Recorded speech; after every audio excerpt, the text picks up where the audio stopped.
High students, good morning. ఈరోజు నేను చెప్పబోయే టాపిక్ వచ్చి ఇన్కమ్. దీన్నే తెలుగులో ఆదాయము అంటాము. ఇది ఇన్కమ్ ట్యాక్స్ యాక్ట్ 1961లో సెక్షన్ 2 సబ్ సెక్షన్ 24లో డిఫైన్ చేయబడింది. అసలు ఇన్కమ్ అని దేన్ని ట్రీట్ చేస్తాము అంటే, జనరల్గా మనకి ఇన్కమ్ ట్యాక్స్ యాక్ట్ 1961 ప్రకారము ట్యాక్సెస్ని 2 వేరియంట్స్లో డివైడ్ చేశారని చెప్పుకున్నాం ప్రీవియస్ క్లాస్లో. అందులో డైరెక్ట్ ట్యాక్సెస్లో మేజర్ పోర్షన్ అయిన ఇన్కమ్ ట్యాక్స్ని 5 హెడ్స్ని కూడా ఇన్కమ్ కిందే మనం చెప్పుకోవడం జరుగుతుంది. దీంట్లో income from salary, income from house property, income from capital gains, income from other sources and income from business profession. వీటి ద్వారా వచ్చిన ఇన్కమ్ అంతటినీ కూడా మనం ఇన్కమ్ అంటే ఆదాయం కిందే భావించడం జరుగుతూ ఉంటుంది. సో దీంట్లో మేజర్ రోల్ ఏది ప్లే చేస్తుంది అనే దాని గురించి మనం ఇప్పుడు చెప్పుకోవచ్చు. ప్రాఫిట్ అండ్ గెయిన్స్, లాభాలు మరియు ఆదాయాలు. అంటే ఏదైతే మనం క్యాపిటల్ అంటే మూలధనాన్ని పెట్టుబడి కింద పెట్టి ఇన్వెస్ట్మెంట్ చేసి దాని మీద లాభాలు పొందడానికి ప్రయత్నం చేస్తుంటామో వాటిలన్నిటిని కూడా ప్రాఫిట్స్ కింద మనం పరిగణలోకి తీసుకోవడం జరుగుతుంది. అంటే క్యాపిటల్ ఇన్వెస్ట్మెంట్ చేసి దాని ద్వారా వచ్చిన ప్రాఫిట్స్ ఏవైతే ఉన్నాయో దాన్ని ఇన్కమ్ కింద భావిస్తాం. అదేవిధంగా long term are short term అంటే దీర్ఘకాలిక మరియు స్వల్పకాలిక పెట్టుబడులు పెట్టి వాటి ద్వారా వచ్చిన ఆదాయాలు ఏవైనా ఉంటే కనుక వాటిని గెయిన్స్ కింద భావించడం జరుగుతూ ఉంటుంది. సో వీటిని మనం ఇన్కమ్ కింద చెప్పుకోవచ్చు. దాంతోపాటుగా డివిడెండ్స్ అంటే యాక్చువల్గా ప్రిఫరెన్స్ షేర్స్, ఈక్విటీ షేర్స్ 2 రకాలుగా ఉంటాయి. ఇందులో ఈక్విటీ షేర్ హోల్డర్స్ ఎవరైతే ఉంటారో వాళ్ళని రియల్ ఓనర్స్ కింద మనం చెప్పుకుంటూ ఉంటాం. ఇంకా ప్రిఫరెన్స్ షేర్ హోల్డర్స్ ఎవరైతే ఉంటారో వాళ్ళు పబ్లిక్ దగ్గర నుంచి ఇన్వెస్ట్మెంట్స్ రూపంలో మనం క్యాపిటల్ ఇన్వెస్ట్మెంట్ చేసుకోవడం జరుగుతూ ఉంటుంది. వాటికి ఇచ్చే ఇంట్రెస్ట్నే డివిడెండ్స్ కింద చెప్తాం. ఇవి ఇంటరిమ్ డివిడెండ్స్ అంటాము. డివిడెండ్స్ పెయిడ్ అని చెప్పి మనం ఈ ఏదైతే షేర్ వాల్యూ ఉందో షేర్ వాల్యూ మీద రెస్పెక్టబుల్ పర్సంటేజ్ అనేది ఇవ్వడం జరుగుతూ ఉంటుంది. అలా మనం పెట్టిన పెట్టుబడుల మీద వచ్చిన ఇన్కమ్ ఏదైనా ఉంటే కనుక దాన్ని డివిడెండ్స్ కింద మనం చెప్పుకోవచ్చు. ఇక దీంతో పాటుగా voluntary contribution, trust or institution, వ్యక్తిగతంగా ట్రస్ట్లు కానీ సంస్థలు ఎందుకు కానీ పెట్టుబడులు పెట్టినట్లయితే, అంటే చారిటబుల్ ట్రస్ట్లు ఉంటాయి, ఎడ్యుకేషనల్ ట్రస్ట్లు ఉంటాయి, లేదంటే మనం టాస్క్ అని చెప్పుకుంటూ ఉంటాం ట్రస్ట్, అసోసియేషన్స్, సొసైటీస్, క్లబ్స్.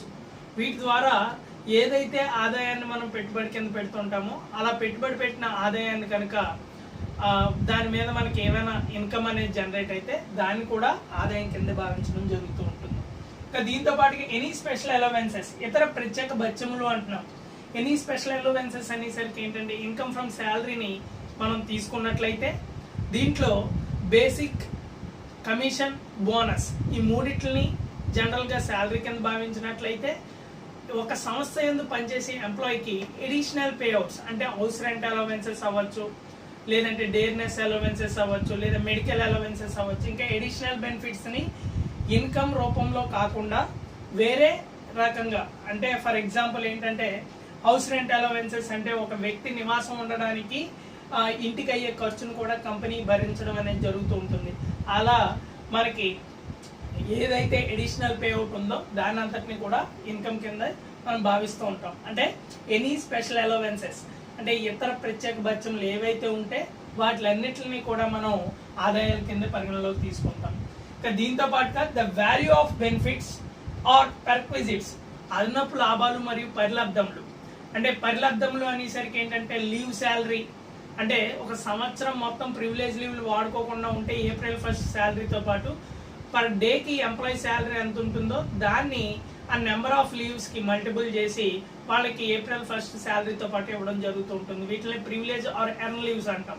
ఇంకా దీంతో పాటుగా అడ్వాన్స్డ్ శాలరీ టేకెన్ కానీ, లేదంటే వాచ్మ్యాన్ జీతం కానీ, ఇట్లాంటివన్నీ కూడా ఎడిషనల్ బెనిఫిట్స్ ఆఫ్ ఎంప్లాయీ కింద చెప్తాము. ఇట్లాంటి వాటిలన్నిటికీ కూడా ఏంటంటే మనం ఆదాయం కింద పరిగణించడం జరుగుతుంది. ఈ పరిలబ్ధముల్లో ఛార్జబుల్ ఉంటాయి, అన్ఛార్జబుల్ ఉంటాయి. అంటే పరిలబ్ధంలో పన్నుకు గురి అయ్యే కొన్ని అంశాలు ఉంటాయి, పన్నుకు గురి కాని కొన్ని అంశాలు ఉంటాయి. వీటిలన్నిటిని కూడా పరిగణలో తీసుకుని మనం ఆదాయం కిందే మనం చెప్పడం జరుగుతూ ఉంటుంది. ఇంకా దీంతో పాటుగా deemed profits chargeable to tax section 41 or section 59.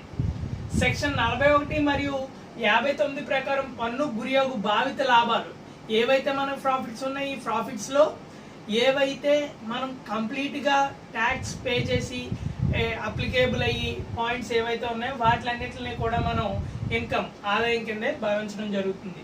ఇంకా దీంతో పాటుగా profits and gains of business and profession under section 28 వృత్తి మరియు వ్యాపార ఆదాయము అండర్ సెక్షన్ 28 ప్రకారము. అంటే వృత్తి అనేసరికి ఏంటంటే మనం ప్రొఫెషనల్ గా చూస్తే డాక్టర్స్, లాయర్స్, చార్టెడ్ అకౌంటెంట్స్ వీళ్ళు ఎర్న్ చేసే ఇన్కమ్ అంతటిని కూడా ప్రొఫెషనల్ ఇన్కమ్ కింద చెప్పుకోవచ్చు. అదే విధంగా ఏదైతే క్యాపిటల్ ఇన్వెస్ట్మెంట్ చేసామో క్యాపిటల్ మీద రిటర్న్ వచ్చి దాన్ని అంతటిని కూడా బిజినెస్ ఇన్కమ్ కింద మనం భావించడం జరుగుతూ ఉంటుంది. దీని అండర్ సెక్షన్ 28 ప్రకారం ఇన్కమ్ ట్యాక్స్ యాక్ట్ 61 ప్రకారము 1961 ప్రకారము దీని అంతటిని కూడా ఏవైతే లాభాలు మరియు ఆదాయాలు వస్తుంటాయో ఈ వృత్తి వ్యాపారం ద్వారా వాటి అంతటిని కూడా ఇన్కమ్ కిందే భావించడం జరుగుతూ ఉంటుంది. అదేవిధంగా any special capital gains under section 45 ఏదైనా ప్రత్యేక మూలధన ఆదాయము సెక్షన్ 45 ప్రకారము ఏదైనా యాన్సిస్టర్ ప్రాపర్టీని సేల్ చేయడం ద్వారా వచ్చిన ఆదాయం అవ్వచ్చు, లేదంటే దాంట్లో నుంచి అండర్ సెక్షన్ 54 ప్రకారము ఏదైనా న్యూ ప్రాపర్టీ పర్చేజ్ చేసిన అండర్ సెక్షన్ 54 ఈసీ ప్రకారము ఏవైనా ఎన్హెచ్ఏ బాండ్స్ లో కానీ ఏవైనా ఫిక్స్డ్ డిపాజిట్స్ రూపంలో కానీ సేవ్ చేసిన అట్లా 365 డేస్ వరకు కూడా ట్యాక్స్ ఫ్రీ ఇన్కమ్ కింద చెప్తాం. అంటే ఒక ప్రాపర్టీని సేల్ చేసిన తర్వాత దాన్ని రీఇన్వెస్ట్మెంట్ చేయడానికి ఆ గ్యాప్ ఏదైతే 365 డేస్ ఎక్సీడ్ అయిందో దాని మిగిలిన అమౌంట్ అంతా కూడా ట్యాక్సిబిలిటీ అనేది అప్లికేబుల్ అవుతుంది. దాని ప్రకారం వచ్చే ఆదాయాన్ని కూడా మనం ఇన్కమ్ కింద భావించడం జరుగుతుంది. ఇంకా దాంతో పాటుగా any winnings from lotteries, crossword puzzles, races including horse races etcetera. అంటే ఏవైనా లాటరీల నుంచి కానీ, పజిల్ గేమ్స్ నుంచి కానీ, లేదంటే కార్డ్ గేమ్స్ కానీ, మైండ్ గేమ్స్ కానీ, లేదంటే గుర్ర పందాలు కానీ, లేదా ఇతర ఏవైనా పందాలు కానీ చేసిన దాని మీద సంపాదించిన ఇన్కమ్ ఏదైనా ఉంటే కనుక దాన్ని కూడా ఇన్కమ్ కిందే మనం భావించడం జరుగుతుంది. ఇంకా దీంతో పాటుగా ప్రొవిడెంట్ ఫండ్, ఈఎస్ఐ. అంటే ప్రొవిడెంట్ ఫండ్ అనేసరికి పిఎఫ్ అంటాము. ఇందులోకి వచ్చి ఎంప్లాయర్ కంట్రిబ్యూషన్స్ అని 2 రకాలు ఉంటాయి. ఎంప్లాయీ కంట్రిబ్యూషన్ అనేసరికి జనరల్ గా పిఎఫ్ వచ్చి 24% ఆఫ్ గ్రాస్ శాలరీ మీద 24% తీయడం జరుగుతుంది. ఈ 24% లో నుంచి 12% ఎంప్లాయీ కంట్రిబ్యూషన్, 12% ఎంప్లాయర్ కంట్రిబ్యూషన్ అంటాం. అంటే కంపెనీ ఒక 12% పే చేసినట్లయితే అదే విధంగా ఎంప్లాయీ యొక్క వ్యక్తిగత జీతం నుండి 12% అనేది మనకి ది ప్రొవిడెంట్ ఫండ్ కి ట్రాన్స్ఫర్ అవ్వడం అనేది జరుగుతూ ఉంటుంది. దీంతో పాటుగా ఎంప్లాయీ స్టేట్ ఇన్సూరెన్స్, దీన్ని కూడా మనం ఏంటంటే ఒక 20,000 రూపాయల కనీస జీతం కన్నా తక్కువ ఉన్న ఉద్యోగులు ఎవరైతే ఉన్నారో వాళ్ళందరికీ కూడా ఈఎస్ఐ బెనిఫిట్స్ అనేవి ఉంటాయి. అంటే ఆ ఎంప్లాయీ యొక్క శాలరీ నుంచి ఈఎస్ఐకి ఒక 2% వరకు కూడా మనకి అమౌంట్ అనేది పే అవుట్ అవుతుంది. దీంట్లో నుంచి ఏంటంటే వాళ్ళు ఇచ్చిన కంట్రిబ్యూషన్ కి మెడికల్ గా వాళ్ళ అనారోగ్యానికి ఏదైనా గురి అయినట్లయితే వాళ్ళకి ఈ ఈఎస్ఐ బెనిఫిట్స్ అనేవి పొందడానికి అదనపు లాభం కింద మనం చెప్పుకోవచ్చు. ఈ వీటి పిఎఫ్ కానీ ఈఎస్ఐని కూడా మనం దేని కింద భావిస్తాము అంటే ఆదాయం కింద భావించడం జరుగుతుంది. ఇంకా దీంతో పాటుగా value of property section 56 under section 2 sub section 7 ప్రకారము, లేదా section 56 sub section 2 under section 7A ప్రకారము ఏదైతే ఆస్తి విలువ ఉందో ఆ ఆస్తి విలువ మీద వచ్చి లాభాలు అంటే కొన్ని ఏదంటే డివిల్లింగ్ హౌసెస్ కానీ, లేదంటే గెస్ట్ హౌస్ రూపంలో కానీ, లేదంటే గోల్డ్ రూపంలో కానీ, లేదంటే ఏదైనా మనం క్యాపిటల్ ఇన్వెస్ట్మెంట్ చేసిన దాని ద్వారా వచ్చిన ఆదాయాలను కూడా మనం ఇన్కమ్ కింద భావించడం జరుగుతూ ఉంటుంది. ఇంకా దీంతో పాటుగా వాల్యూ ఆఫ్ షేర్స్ అంటే వాటాల మూల్యాంకన అంటాము. Section 56 sub section 2 under section 7B ప్రకారము ఏవైతే ఈక్విటీ షేర్స్, ప్రిఫరెన్స్ షేర్స్ ఉన్నాయో ఈ ఈక్విటీ షేర్స్, ప్రిఫరెన్స్ షేర్స్ ని మనం పబ్లిక్ షేర్స్ కి ఇష్యూ చేసినప్పుడు కానీ వాటి ద్వారా వచ్చిన ఆదాయాన్ని కూడా మనం ఇన్కమ్ కిందే భావించడం జరుగుతూ ఉంటుంది. దీంతో పాటుగా దీని అంతటినీ కలుపుకొని మనం ఇన్కమ్ కింద చెప్తాం. దీంతో పాటుగా గ్రాస్ టోటల్ ఇన్కమ్ అంటే మొత్తం స్థూల ఆదాయము అంటాం. సెక్షన్ 80B సబ్ సెక్షన్ 5 ప్రకారము దీంట్లో మొత్తం 5 హెడ్స్ ను కూడా ఇంక్లూడ్ చేయడం జరుగుతూ ఉంటుంది. 5 హెడ్స్ ని ఇంక్లూడ్ చేయడం అంటే ఇన్కమ్ ఫ్రమ్ శాలరీ ఉంటుంది, ఇన్కమ్ ఫ్రమ్ హౌస్ ప్రాపర్టీ ఉంటుంది, income from business profession, income from capital gains, income from other sources. ఈ 5 హెడ్స్ నుంచి కూడా ఏదైతే మనకి డిడక్టబుల్ ఎక్స్పెన్సెస్ లేకుండా, అంటే డిడక్షన్స్ లేకుండా, ఏటీసీ టు ఏటీయూ డిడక్షన్స్ లేకుండా ఏదైతే ఆదాయం వస్తుందో ఆ ఆదాయాన్ని అంతటిని కూడా మనం గ్రాస్ టోటల్ ఇన్కమ్ కింద చెప్పుకోవచ్చు. దీంట్లో బేసిక్ గా వచ్చేసరికి ఏంటంటే టోటల్ ఇన్కమ్ అని చెప్తూ ఉంటాము. టోటల్ ఇన్కమ్ అనేసరికి ఏంటంటే సెక్షన్ 2 సబ్సెక్షన్ 45 ప్రకారము ఏవైతే డిడక్షన్స్ ఉంటాయి ఏటీసీ నుంచి ఏటీయూ వరకు, ఆ డిడక్షన్స్ అంతటిని లెస్ చేసుకుని వచ్చేదాన్ని టోటల్ ఇన్కమ్ కింద చెప్తాం. అంటే దీన్నే ఫర్ ఎగ్జాంపుల్ నెట్ శాలరీ అనొచ్చు, లేదంటే ట్యాక్సిబుల్ హౌస్ ప్రాపర్టీ ఇన్కమ్ అనొచ్చు, ట్యాక్సిబుల్ బిజినెస్ ప్రొఫెషన్ అనొచ్చు, లేదంటే ట్యాక్సిబుల్ క్యాపిటల్ గెయిన్స్ అనొచ్చు. ఇట్లా ఏదైతే ట్యాక్స్ కి అప్లికేబుల్ అవుతుందో ఈ డిడక్షన్స్ లెస్ చేసుకుని వచ్చేదాన్ని గ్రాస్ శాలరీలో నుంచి వచ్చిన ఏదైతే నికరం ఉంటుందో అంటే నెట్ వాల్యూ, దాన్ని మనం టోటల్ ఇన్కమ్ కింద భావించడం జరుగుతూ ఉంటుంది. అంటే ఇంక్లూడింగ్ 5 హెడ్స్ నుంచి కూడా. దీంట్లో 80C దగ్గరికి వచ్చేసరికి ఏంటంటే ఒక ఎంప్లాయీ యొక్క personal contribution, for example PF, two wheeler or four wheeler loans అవ్వచ్చు, లేదంటే ఎల్ఐసి ప్రీమియం సమ్ ఎష్యూర్డ్ 10% అవ్వచ్చు. ఇంకా ఇందులోనే ఏదైనా పర్సనల్ లోన్స్ అంటే వ్యక్తిగత రుణాలు తీసుకున్నట్లయితే వాటిలన్నిటిని 80Cలో చెప్తాం.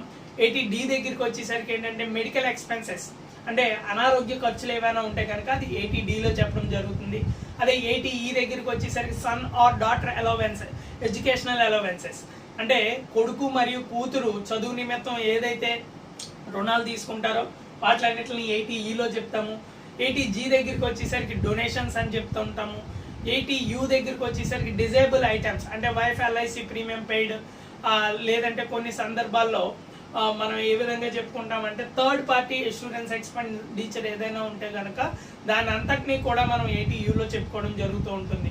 సో ఇది అంతటినీ కూడా మనం ఈ టోటల్ డిడక్షన్స్ 80C నుంచి 80U వరకు కూడా డిడక్టబుల్ ఎక్స్పెన్సెస్ లెస్ చేస్తే వచ్చేదాన్ని అంతటినీ కూడా మనం ఏమని చెప్తాము అంటే టోటల్ ఇన్కమ్ కింద భావించడం జరుగుతూ ఉంటుంది. సో ఇంకా దీంతో పాటు క్యాజువల్ ఇన్కమ్స్ అనేసరికి ఏంటంటే విన్నింగ్ ఫ్రమ్ లాటరీస్ కానీ, క్రాస్ వర్డ్ పజిల్స్ కానీ, కార్డ్ గేమ్స్ కానీ, మైండ్ గేమ్స్ కానీ, హార్స్ రేసెస్లో కానీ, లేదంటే బెట్టింగ్స్ కానీ, గ్యాంబ్లింగ్ కానీ ఇట్లాంటివి ఏవైనా చేసినట్లయితే వాటి ద్వారా వచ్చిన ఇన్కమ్ అంతటిని కూడా క్యాజువల్ ఇన్కమ్ అంటాం. సో ఇదంతా కూడా టోటల్ కాన్సెప్ట్ ఆఫ్ ఇన్కమ్. ఇది సెక్షన్ 2 సబ్సెక్షన్ 24లో ఇన్కమ్ ట్యాక్స్ యాక్ట్ ప్రకారం ఇప్పుడు దాకా నేను చెప్పిన విధంగా అమలు చేయబడింది. Okay, thank you.